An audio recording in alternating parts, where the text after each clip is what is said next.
శ్రీ గురుభ్యో నమః. శ్రీమాత్రే నమః. మా భక్తి టీవీని ప్రోత్సహిస్తున్నటువంటి మా ప్రేక్షకులందరికీ ధన్యవాదాలు తెలియజేస్తూ, గురువు యొక్క వక్రస్థితి మనకి కర్కాటక రాశి నుంచి డిసెంబర్ 5వ తేదీన మళ్ళీ తిరిగి అదే వక్రంతో మిథున రాశిలోకి వెళ్తుంది. మిథున రాశిలో 20 డిగ్రీల 53 నిమిషాల వరకు సంచారం చేసి అప్పుడు మళ్ళీ రుజు మార్గంలో వస్తారు.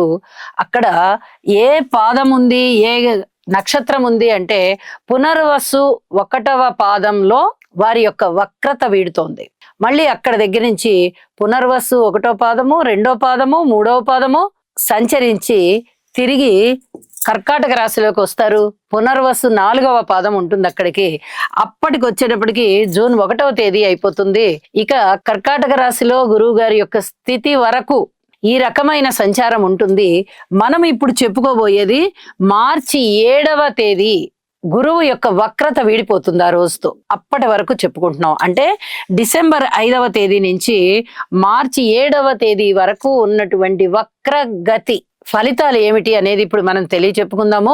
గురువు గారు అత్యంత శుభగ్రహం అవుతూ ఉండగా వక్రించి ఉన్నందున ఎటువంటి వ్యతిరేక ఫలితాలు ఉంటాయి, ఎవరి జన్మజాతకంలో అయితే గురువు గారి యొక్క స్థితి వ్యతిరేకంగా అంటే నీచలో ఉండడం గాని, గురువుగారు వక్రంలో ఉండడం గాని జరిగి ఉందో, అశుభ గ్రహాలతో కలిసి ఉన్నారో, అప్పుడు ఈ గోచారంలో వక్రత ఉంది కాబట్టి వారికి కొంచెం ప్రభావం అనేది కనిపిస్తూ ఉంటుంది. వారు తప్పనిసరిగా జాగ్రత్తలు తీసుకోవాలి.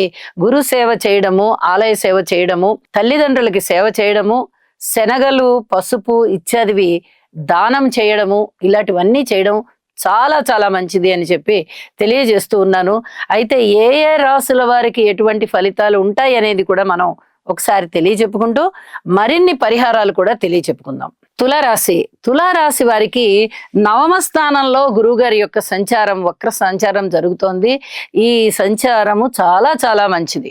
గురువు గారి యొక్క స్థితి 9వ స్థానంలో ఉంది అంటే పిత్రార్జితాలు బాగుంటాయి, పితృవర్గ రీత్యా సహాయ సహకారాలు ఉంటాయి. అలాగే ధనము మీకు వస్తుంది, దూర ప్రాంత ప్రయాణాలు చేస్తారు, తీర్థయాత్రలు చేస్తారు, ఉన్నత విద్యని సాధిస్తారు. మీరు ఏ ప్రదేశం కోరుకుంటే ఆ ప్రదేశానికి వెళ్ళి అక్కడ సీటు సంపాదించుకోగలుగుతారు. ఉన్నత విద్య బాగా జరుగుతుంది, స్కాలర్షిప్లు రావడానికి అవకాశం ఉంది. అలాగే వేద పఠనం చేసేవారు, వేద విద్యలు అభ్యసించే వారికి చాలా చాలా ప్రశాంతత ఏర్పడుతుంది. గురువు యొక్క అనుగ్రహం తులారాశి మీద బాగా ఉంది అని చెప్పి తెలియజేస్తూ ఉన్నాను.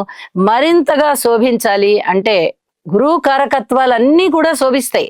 గురువు శోభించడం అంటే ఏదో గురువు ఒక్కటే బాగున్నారండి అని చెప్పడం కాదు. గురువు బాగున్నారంటే గురువు కారకత్వాలన్నీ బాగున్నాయి. మనం మొట్టమొదటి చెప్పుకున్నాం ఏమేమిటి అనేది. అన్నీ కూడా అత్యద్భుతంగా ఉండి మీరు ఉన్నత స్థితిలో ఉంటారు అని చెప్పి తెలియజేస్తున్నాను. కృతజ్ఞతాపూర్వకంగా యోగా చేయండి, గురుగ్రహ స్తోత్రాలు పఠించండి. అద్భుతమైనటువంటి ఫలితాలు మీ సొంతం. శుభం.